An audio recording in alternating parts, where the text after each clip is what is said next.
U weet inmiddels vast dat Vrouwen in Oorlogstijd een prachtige samenwerking is tussen de Gelderlander en Omroep Gelderland.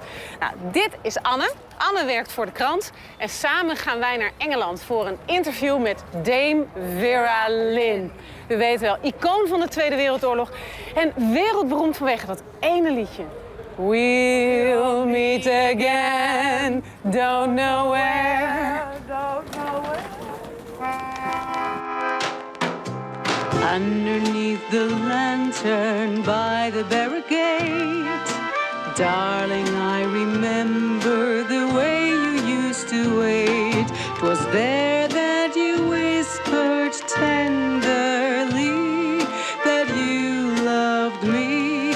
I'd always be your lily of the lamplight, your own Lily Marlene. Dit is het dorpje Ditchling in West Sussex, ten zuiden van Londen. En in dit prachtige landelijke gebied woont dame Vera Lynn. The sweetheart of the forces. En met haar blik ik terug op die indrukwekkende en bijzondere oorlogsjaren. Zij was de ster van de oorlog. Echt. Indrukwekkend. Nog, want ik bedoel, ik kan nou, weet ik zeker straks 6 kom, ga ik meteen de plaat opzoeken en ga ik eens plaat draaien. Weet ik 100% zeker. Ja, die zangeres. Ja, nou, of ik die ken, ja. So, good morning.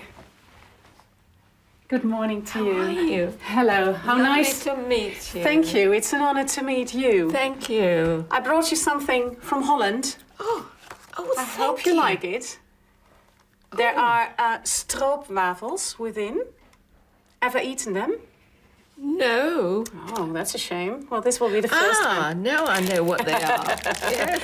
Oh, they're lovely. Thank you. You're welcome. Don't know when. I didn't know the name. Don't know when, but I know we'll meet again some sunny day.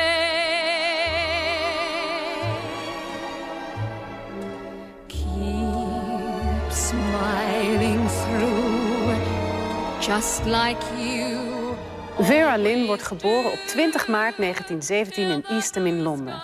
Ze heet dan nog Vera Welsh, maar later als ze artiest is neemt ze de achternaam van haar grootmoeder aan. In huize Welsh wordt veel gezongen en het wordt al snel duidelijk dat Vera een groot talent is. Met name haar moeder stimuleert het enorm en die zorgt er ook voor dat ze op 7-jarige leeftijd voor het eerst voor publiek zingt. En in de jaren tot aan de Tweede Wereldoorlog ontwikkelt haar carrière zich en wordt ze steeds bekender. What was your life like the year before the war? What did you do? I sang. That's what I did when I left school, because I was singing since I was 7. And when I left school, I had to decide what to do with my life. And my mum said, well, you must have a trade. You can't rely on just your singing. So I went to a small factory nearby because she was a couture dressmaker in her young days. And she'd interested me in dressmaking. And so I went there, but I only stayed one day. I just couldn't take the pace was non-existent, you know. Yeah. I was used to more of a busier time. And so I only stayed a day, and I thought, right, well, then I won't bother with going out to work. I'll just carry on my singing at weekends like I've always done. So you already earned a living with singing before the war? Oh, yeah. Yes, I went on stage for the first time when I was 7. Gosh, and of young. course, it was in social clubs. It wasn't in big theatres. And I carried on that until I left school, and then I started to think about what am I going to do? Am I going to take up business or am I going to sing? And anyway, I had the opportunity to join a local dance band. By the barricade, darling, I remember the way you used to wait. 'Twas there that you whispered tenderly that... Vera Lynn singing of the song adopted by both armies in the desert was a most popular contribution to the celebrations. My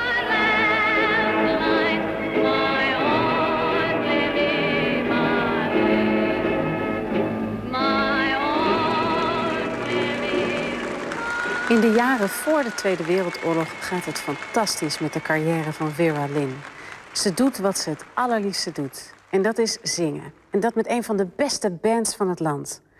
Wanneer de oorlog dan ook uitbreekt in september 1939... is de eerste gedachte die ze heeft een hele egoïstische. Daar gaat mijn zangcarrière. Maar niets blijkt minder waar. Where were you when the war started? Do you remember the exact moment? I'd moved from where I'd lived all my life to the next town, small town. And we knew that there was something afoot, as we say. And I was sitting in the garden having some tea with my mum and dad and listening to the radio to see what the news was. And then it came over that war had been declared. What was your first... My first thoughts was, well, that goes my career. I won't be able to carry on singing if there's a war on, you know. And when did you realize that, despite of the war, your career would move on and even grow during the war? Yes, well, I was asked to do... I'd been doing quite a lot of broadcasting, and I was asked to do a special program with requests to and from the people who are away from home. So I continued with that series all through the war, really, sending messages and talking about home. And I visit some mothers who just given birth, so I was able to give some news over to Sergeant whoever, or, you know, Corporal Jones. And just like you always do, till the blue skies drive the dark clouds. Na de oorlog weet ik wel dat mijn vader dus uitgebreid ons vertelde dat hij een plaat gekocht had van Vera Lynn. En mijn moeder neuriede dat. En mijn vader speelde zijn oude 78 toerenplaat. Een zangeres. Een hele bekende Engelse zangeres. Die schitterend heeft gezongen. Radio is in die oorlogsjaren van groot belang. Het is dé verbindende factor. En hoewel Vera Lynn al een tijd lang voor de radio optreedt, heeft ze nog geen eigen programma. Dat komt er wel en het heet Sincerely Yours. Het programma is werkelijk ongekend populair. Het wordt beluisterd in Groot-Brittannië, maar ook in het bezette Europa. En er zijn ook edities voor de mannen aan het front ver weg, bijvoorbeeld in Burma. Het is zo populair, ze krijgt honderden brieven per week. oh, I had hundreds and hundreds of letters. And I kept all these letters for many years until after the war, there was a paper shortage and everyone was asking to give up as much paper as they've got stored away or anything. So all my letters, I'm afraid, being, supporting the war effort, I gave all my letters to the paper appeal. What a pity now. It is a pity now, yes. I regret that very much because they would have been very interesting reading. Yes. So when the war started, the first couple of months entertainment business was it a bit low, or did it? Yes, it sort of quietened down for a little while, but then the theatre still kept going, and one recognised the fact that they needed entertainment. From the time you say goodbye, from the time you say Vera Lynn is de mooiste herinnering wat in een rottijd er was. Daar leefde je een beetje vanop. Ik ging boven, heel alleen op de kamer, die nummers had staan zingen. Dat was mijn geluk dat ik dat af en toe, iets leuks voor jezelf had. As you go, keep a prayer within. Can you describe a regular working day for you during the war? Well, it varied, really. There was recording still to do and the broadcasts for home, and there were special broadcasts for overseas that, as I was saying, I would do about 2 o'clock in the morning. I'd go to the studio and we'd have a little sleep on the floor, There was no band, or most of the musicians were in the services at this time. And so I did the broadcast with just a piano. And it was done at the same time that it went out overseas. So, of course, I used to get in the studios early on in the evening before the raid started, and bedded down in the aisle of the theatre. And then I would be woken up and saying, well, you're on in half an hour or an hour, you know. And so I'd wake up at 2 o'clock in the morning and expect to go on the radio and sing. So very often I used to ask the pianist to drop the key down a tone. Because of the voice? Yes, because it wasn't up there, it was down here. The brightest star I see looks down, my love, and envies me, because you're mine, because you're mine, because you're mine. The breeze that hurries by becomes a melody. And why? Because you're mine. Because you're mine. Mijn vader vertelde ook wel dat zij dus goede dingen deed. Ja, wij begrepen natuurlijk niet alles, maar daarna heeft hij dan verteld dat zij dus ook berichten overbracht van Britse militairen, van de vrouwen van de Britse militairen naar hun echtgenoten aan de andere kant van de zee, zeg maar. En ook als de kinderen geboren werden, dan gaf ze die berichten over. En ja, zij deed wat dat betreft heel goed, ja. Oh ja, Vera Lynn. Ja, oh ja, die was bekend hoor.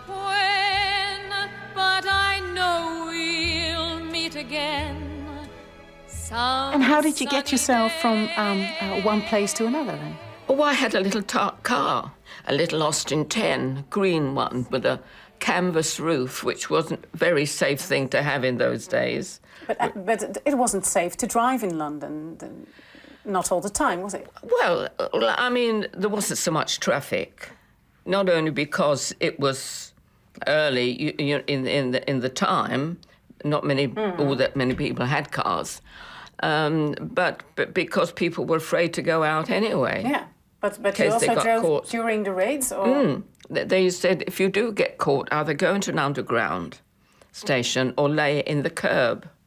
Well, on one occasion I did try this laying in the curb, and I wasn't very fond of that. I thought, I'd rather get in the car and take a chance and go on where I'm going. Just while everything was going on around you? Yes, I thought, well... Quite brave. I used to think, well, if there's something up there that's going to fall on me, it's going to fall on me no matter where I am. 'Twas there that you whispered tenderly that you loved me, you'd always be my lily of the lamplight. Reading your biography, I thought, gosh, she was really a very independent woman. Wasn't that unusual in the early 40s? Well, I don't know whether it was so unusual. I mean, women did so much work during the war. With the men being away, they took all their jobs over, driving buses and lorries, as well as easier things for women to do. But it was the normal thing to do, you know, do what you could, do, and whatever you were doing, then carry on doing it. Mm-hmm. And I used to go around the hospitals in the daytime when I could, to sing to the boys that were being brought back home. But they were quite content for you to sit by their side and talk to them and tell them what was happening at home, because that was the first question they asked, what it's like at home. So what is your favourite song on this CD? I don't know, I've got to have a look. I wanted to...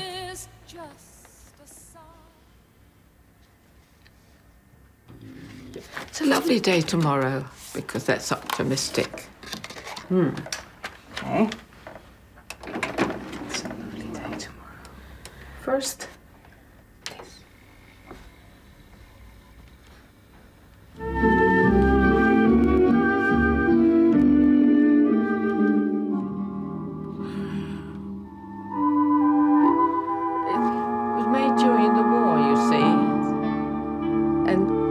organs. It's a lovely day tomorrow. Voice. Tomorrow is a lovely day. Come and feast your tear-dimmed eyes on tomorrow's clear blue sky. You can turn it up.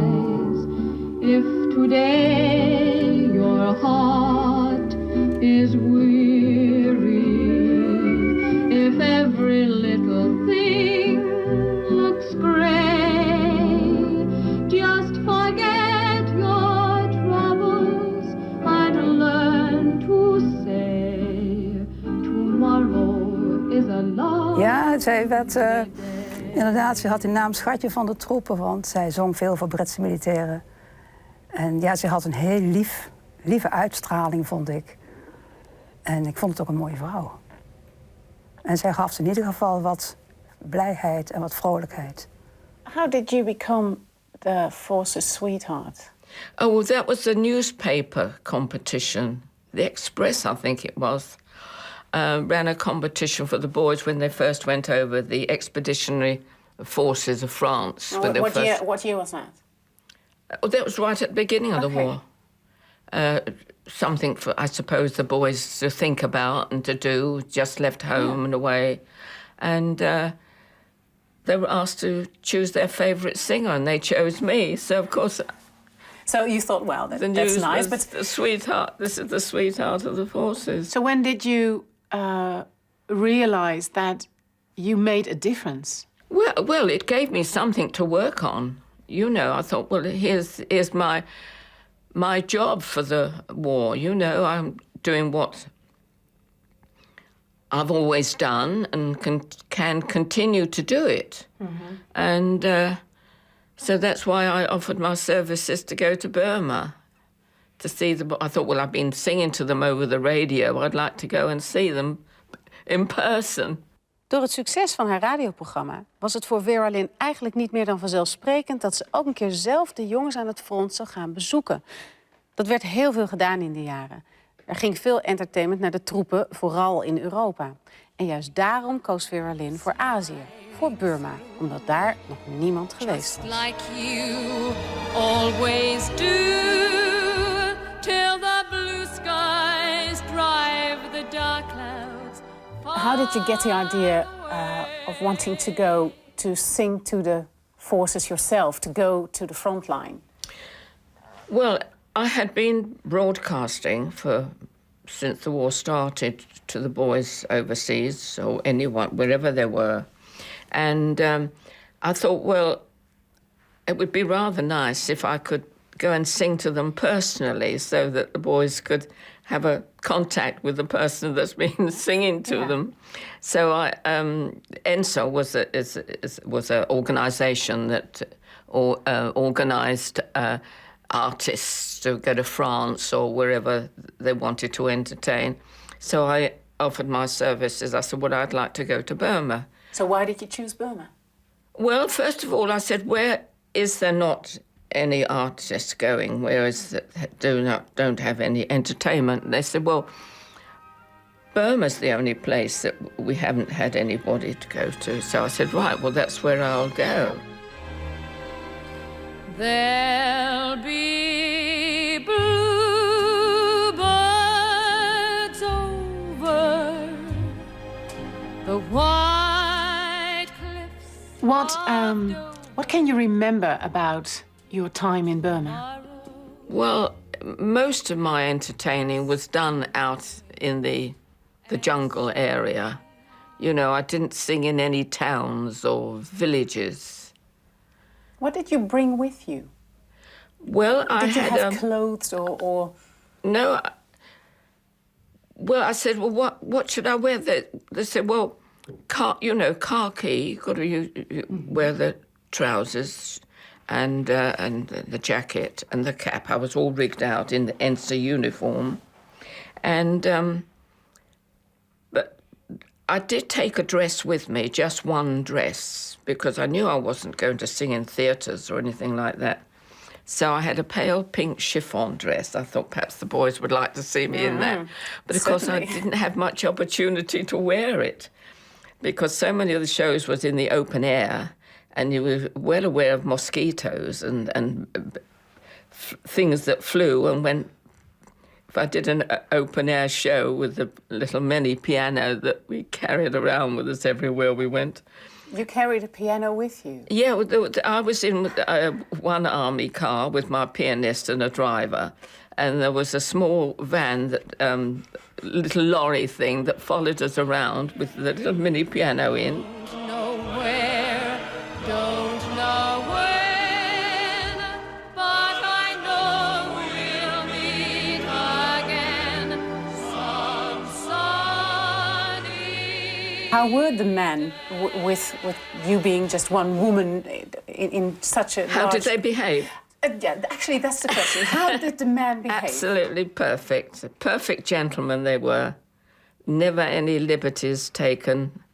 They treated me with utmost respect and was always handy wherever I went. You know, when I did concerts in the open, the boys were always around with their machine guns and protecting me.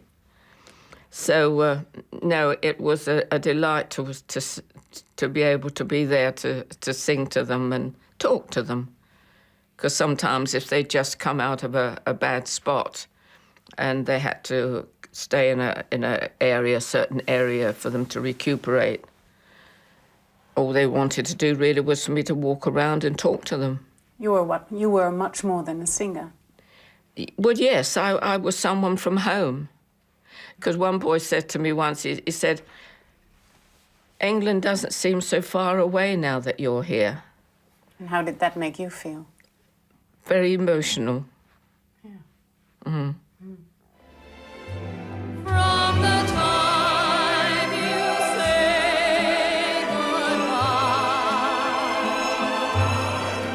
from the time... Ja, dat ze altijd dus... hoe moet ik het zeggen? De militairen had hard onder de riem wou steken, zo je dat kunt zeggen. En dan ging ze dus de buitenwijken waar de militairen lagen, daar ging ze naartoe. En ze stond ook gewoon in door de militairen gemaakte toneeltjes, zeg maar. En dan ging ze staan zingen.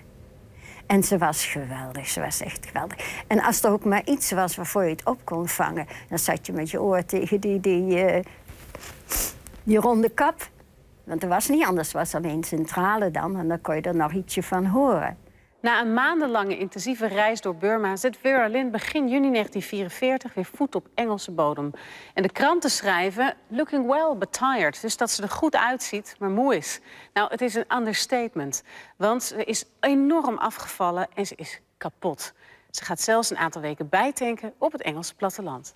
When I got back home, I went straight to a friend that lived in the country. And I stayed there for 2 weeks. And I got back just home in time for the doodlebugs and the other things that were... It was all peaceful and quiet while I was away, but then everything started. So, no, I came back and had a holiday in the country, trying to put back a bit of weight that I'd lost. Mind you, I never was very big in those days. Was it ever a burden to you to be so much connected to the Second World War? No, I mean, it was rather nice to be connected with a certain part of history. And no, that never bothered me at all. Because for quite a long while after the war actually finished, there was still a lot of entertaining for me to do as the sweetheart of the forces, because the boys a lot weren't home, and then when they came home, and so there was a great contact still there for many years afterwards. So Up till today. yeah. The white cliffs of Dover. En in september, het jaar dat mijn man was overleden, dat is 18 jaar terug, toen was ze in Nijmegen. En toen ben ik daar geweest, ik heb daar zitten huilen. En daar zaten militairen in een rolstoel vooraan bij het toneel te huilen. Die hadden al die jaren haar ook overal zien optreden en meegemaakt. Ever after tomorrow. It's nice to have had this name given to me as the sweetheart of the forces, because it sort of gave me a very close contact, not with the chaps that were coming back, but with the families. Mm-hmm. And even today I get letters from young people talking about their grandparents, you know, and where they were and how my music meant so much to them. So it hasn't all been forgotten. Don't know where, don't know when, but I know we'll meet again some sunny day. Keep smiling. What does the song "We'll Meet Again" mean to you personally? Well, it was a perfect song at that time. Actually, I was singing it before the war. And when I'd started my programs, you know, you look for songs to always close a program. I immediately thought, well, "We'll Meet Again" has been popular, you know, during the war. And it's one that everybody seems to remember. So I thought, well, that's the perfect song, really, to close the program on. And so, of course, because I did that, the song lived on. Mm-hmm. When did you last sing it? When did I last sing it? Yeah. Well, it's some years. It's about 18 years, I think, since I actually sang.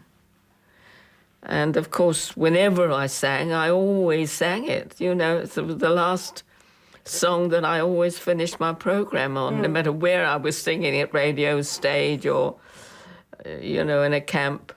And so, of course, that would have been the last time, whatever the last show I did, that would have been the last time.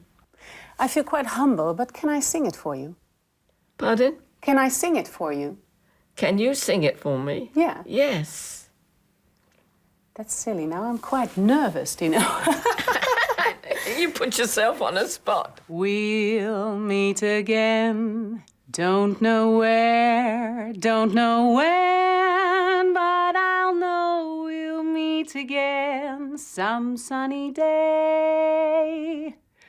Keep smiling through, just like you always do, till the blue skies drive the dark clouds far away. So will you please say hello, different pitch, to the folks that I know. Tell them I won't be long. They'll be happy to know that as you saw me go, I was singing this song. You still sing wonderful. We'll meet again. Don't know where, don't know when, but I know we'll meet again some sunny day. I'm singing an octave lower than you. Yeah, but that sounds good. Thank you so much. You're welcome. Nice talking so to you. much.